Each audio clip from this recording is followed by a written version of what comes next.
રાતા તળાવ પાસે ખેતરમાં બનાવ બન્યો હતો, જેમાં મૂળ યુપીના 16 વર્ષીય સંદીપ બલવંતકુમાર નામનો કિશોર કામ કરવા જતો હતો, ત્યારે રસ્તામાં પડેલા વીજ વાયરને અડી જતા કરંટ લાગ્યો હતો, જેના કારણે ગંભીર ઇજાઓ થવાથી તેનું મોત થયું હતું, જેને પગલે પરિવારમાં અરેરાટી છવાઈ ગઈ હતી। આ બાબતે અંજાર પોલીસમાં અકસ્માત મોતનો ગુનો દાખલ થતા તપાસ હાથ ધરાઈ છે। તો આ તરફ સામખિયાળીથી માળિયા જતા હાઈવે પર અકસ્માત થયો હતો। ફરિયાદી કીડિયાનગરના મહેન્દ્ર મકવાણાના જણાવ્યા પ્રમાણે ટ્રકના ચાલક ડાયા વિડિયાએ પોતાના કબજાની ટ્રક પૂર ઝડપે ચલાવી ઓવરટેક કરવા જતા આગળના ટ્રકના ઠાઠામાં ભટકાવી હતી, જેમાં ડ્રાઈવર ડાયાભાઈને ગંભીર ઇજાઓ થતા મોત થયું હતું, જેથી સામખિયાળી પોલીસમાં ગુનો દાખલ કરવામાં આવ્યો છે। રાપર તાલુકાના ભીમાસર ગામે ધોરણ 10માં ભણતી સગીરાએ આપઘાત કર્યો હતો, જેમાં તેની સુસાઇડ નોટના આધારે પ્રિન્સિપાલે આપેલા ત્રાસથી આપઘાત કર્યો હોવાનું ખુલ્યું હતું, જેથી ફરિયાદ દાખલ કરવામાં આવી છે। આડેસર પોલીસમાંથી મળેલી વિગતો મુજબ ભીમાસર ગામે વણકરવાસમાં રહેતા સવજી પરમાર 15 વર્ષીય દીકરી વિશ્વા ગામની સરકારી હાઈસ્કૂલમાં ધોરણ 10માં અભ્યાસ કરતી હતી। આ દીકરીએ પોતાના ઘરે ફાંસો ખાઈ આપઘાત કર્યો હતો। દરમિયાન સુસાઇડ નોટ મળતા શિક્ષિકાના ત્રાસથી આપઘાત કર્યો હોવાનું જણાવ્યું હતું। હતભાગીના મૃતદેહને પીએમ માટે જામનગર મોકલવામાં આવ્યો છે। આ બનાવથી ગામમાં ભારે ચકચાર ફેલાઈ ગઈ છે। સમગ્ર રાજ્યમાં કડકડતી ઠંડી માટે જાણીતું નલિયા 2017માં સામૂહિક બળાત્કાર કેસને લઈને ચર્ચામાં આવ્યું હતું, જે તે સમયે આક્ષેપો થયા હતા કે ભાજપના પદાધિકારીઓએ સેક્સ રેકેટ ચલાવે છે। આ બાબતે ફરિયાદ પણ દાખલ થઈ હતી, જે તે સમયે આરોપીઓની ધરપકડ કરવામાં આવી। શાસક પક્ષના પ્રતિનિધિઓની સંડોવણીને પગલે જે તે સમયે વિપક્ષ દ્વારા સમગ્ર રાજ્યમાં દેખાવો કરવા સાથે આ મામલો ભારે ચર્ચામાં રહ્યો હતો। આ કેસમાં સરકારે ખાસ તપાસ પંચની રચના પણ કરી હતી। તપાસ પંચના અહેવાલમાં દુષ્કર્મ ન થયાનું પણ ખુલ્યું હતું। શંકાનો લાભ આપીને આરોપીઓને છોડી મૂકવામાં આવ્યા હોવાનું જાણવા મળ્યું છે। આ બાબતે મળતી વિગતો મુજબ નલિયા સામૂહિક દુષ્કર્મ કાંડમાં 8 આરોપીની સંડોવણી ખુલી હતી। વર્ષ 2017ના આ ચકચારી કેસમાં ભુજ સેશન્સ અદાલત દ્વારા આજે ચુકાદો આપવામાં આવ્યો છે। ભાજપના નેતાઓને સાંકળતા આ કેસમાં મહત્વની સાક્ષી એવી ફરિયાદી યુવતીએ પાછળથી નિવેદન બદલતા સમગ્ર કેસમાં નવો વળાંક આવ્યો હતો। શંકાનો લાભ આપીને આરોપીઓને નિર્દોષ છોડી મૂકવામાં આવ્યા છે।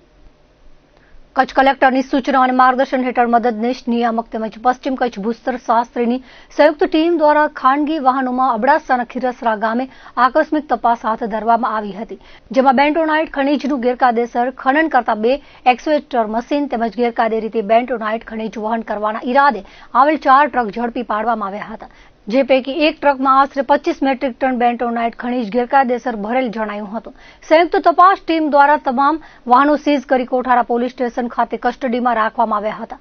સવાડવાલા વિસ્તાર ખાતે થયેલ બેન્ટોનાઇટ ખનીજના ગેરકાયદે ખનનથી થયેલા ખાડાની માપણી હાથ ધરવામાં આવી હતી। ભુજ તાલુકાના પટેલ 24ના સમૃદ્ધ ગણાતા ગામોમાં ચોરીની ઘટનાઓ વધી રહી છે, તેવામાં બળદિયા ગામે પોણા 2 લાખની ચોરી થતા ઉચાટ ફેલાયો હતો। આ બાબતે બળદિયાના ઘનશ્યામનગરમાં રહેતા અને હાલ નેરોબીમાં સ્થાયી થયેલા લીલાવંતીબેન વેકરિયાએ ફરિયાદ નોંધાવી હતી, જે પ્રમાણે કોઈ ચોરી સમયે તેમના બંધ મકાનમાં ડેલીમાં ગેરકાયદે પ્રવેશ કરીને મકાનના તાળા તોડ્યા હતા। કબાટમાં લેપટોપની બેગમાં રાખેલા રોકડા 1,04,000 પાઉન્ડ જેની કિંમત 40,000 મોબાઈલ સહિત 1,75,000ની મત્તાની ચોરી કરવામાં આવી હતી।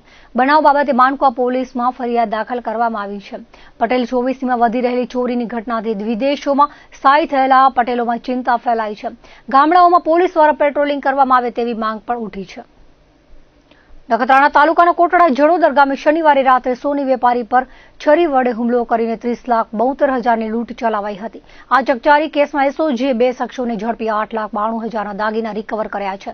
ભુજ ખાતે હેડક્વાર્ટરના ઇન્ચાર્જ ડીવાયએસપી એમજે ક્રિસ્ટિયને પત્રકાર પરિષદ સંબોધી હતી, જેમાં માહિતી આપતા ડીવાયએસપીએ જણાવ્યું હતું કે ચકચારી લૂંટના બનાવને પગલે જિલ્લા પોલીસ વડા વિકાસ સુંડાની સૂચનાથી આરોપીઓને પકડવા માટે પોલીસની ટીમો બનાવાઈ હતી। વિવિધ સ્થળોએ કેમેરા ચકાસવા સાથે નેત્રમ કેમેરાની મદદ લેવાઈ હતી। બાતમીના આધારે આરોપીઓ ખાવડાથી ભુજ આવતા હોવાનું જાણવા મળ્યું હતું, જેમાં લોરિયા ચેકપોસ્ટ પાસે એસઓજીની ટીમે દેડિયા જૂના ગામના 24 વર્ષીય નાલે મીઠા શકુર સમા અને મુસ્તાક પચાણ સમા નામના 2 યુવકોને ઝડપી પાડ્યા હતા। તેઓ પાસેથી ગુના કામે વપરાયેલ કાર, દાગીના સહિતનો મુદ્દામાલ રિકવર કરવામાં આવ્યો હતો। લૂંટનો મુખ્ય આરોપી મૂળ અબડાસાના બાલાપર બુડધ્રોનો અને હાલે મોટી વમોટી અને ભુજમાં રહેતો મોહમ્મદ સિદ્દીક હિંગોરજા હોવાનું જાણવા મળ્યું છે, જોકે તે પોલીસને મળ્યો નથી। મુખ્ય આરોપીને પકડી તેની પાસેથી અન્ય મુદ્દામાલ રિકવર કરવાની દિશામાં તપાસ તેજ બનાવાઈ છે। હા, એ જે આપણે જે કીધું કે તારીખ 18 તારીખના રોજ જે નિલેશ સોની નામના જે વ્યક્તિ છે એમની લૂંટ થયેલી અને 48 તોલા સોનું, લગભગ 31 લાખ રૂપિયાના જેટલા મુદ્દામાલની જે લૂંટ થયેલી, નંબર વગરની સ્વિફ્ટ ગાડીમાં જે લોકો આવેલા ને એમની પર હુમલો કરેલો છરીથી, અને એ બહુ મોટો બનાવ બનેલો એટલે એની ખૂબ જ ગંભીરતાની નોંધ લઈને રેન્જ આઈજી શ્રી ચિરાગ કોરડિયા સાહેબ અને એસપી શ્રી વિકાસ સુંડા સાહેબે જુદી જુદી ટીમો બનાવેલી.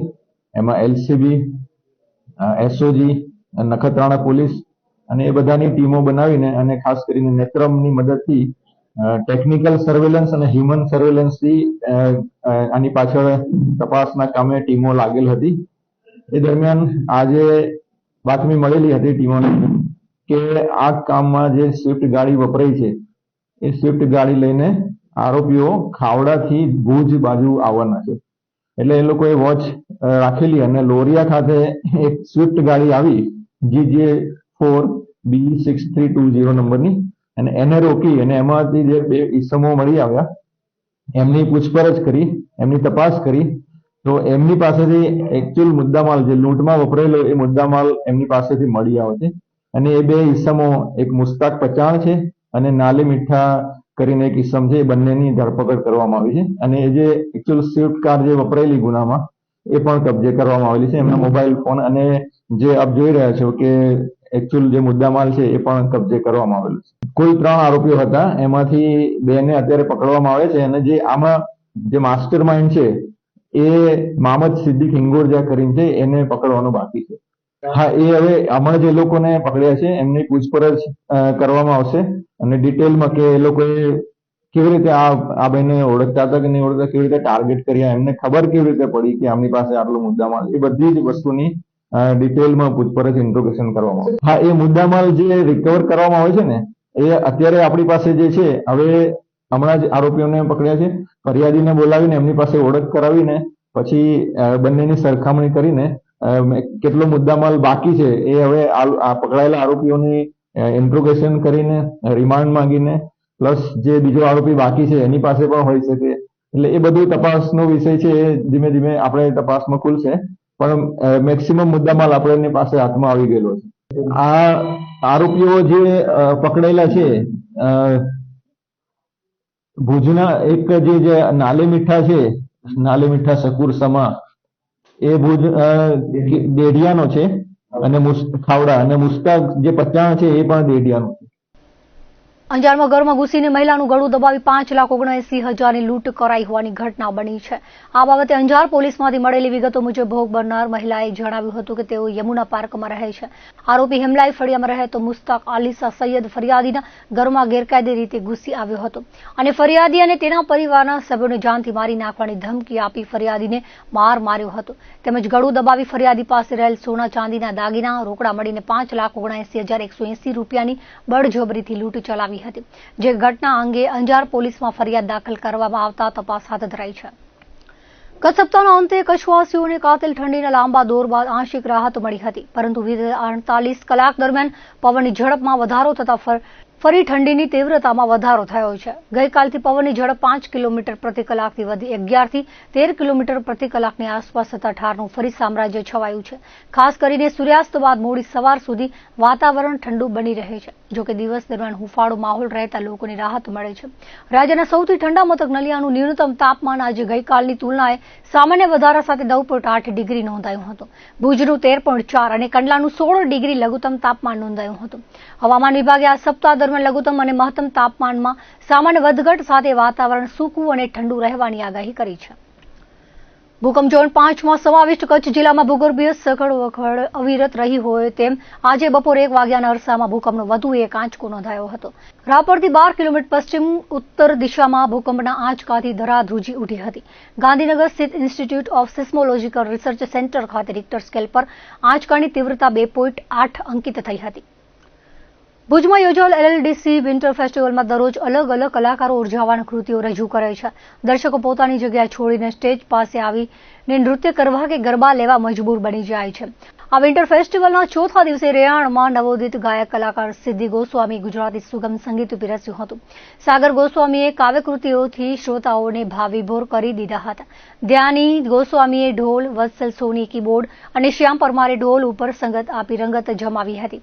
બાળ કલાકાર જાનકી પંડ્યાએ પોતાના મધુર કંઠે ગુજરાતી લોકગીતો ગાઈને લોકોને રસ તરબોળ કરી દીધા હતા. મુખ્ય મંચ ઉપર સારંગ અધિકારીએ વાંસળી વાદન અને અર્પિત માંડવિયાએ સારંગી વાદન રજૂ કરી સંગીતના સુરોની આરાધના દ્વારા લોકોને લીન કરી દીધા હતા. તેમની સાથે દેવ ભટ્ટે ઢોલ અને વિપુલ મહેતાએ તબલા અને કીબોર્ડ ઉપર સંગત આપી હતી. વાંસળી અને સારંગીની જુગલબંધીએ શ્રોતાઓને ડોલાવી દીધા હતા. તમામ પ્રસ્તુતિઓને દર્શકોએ તાળીઓના ગડગડાટથી વધાવી લીધી હતી.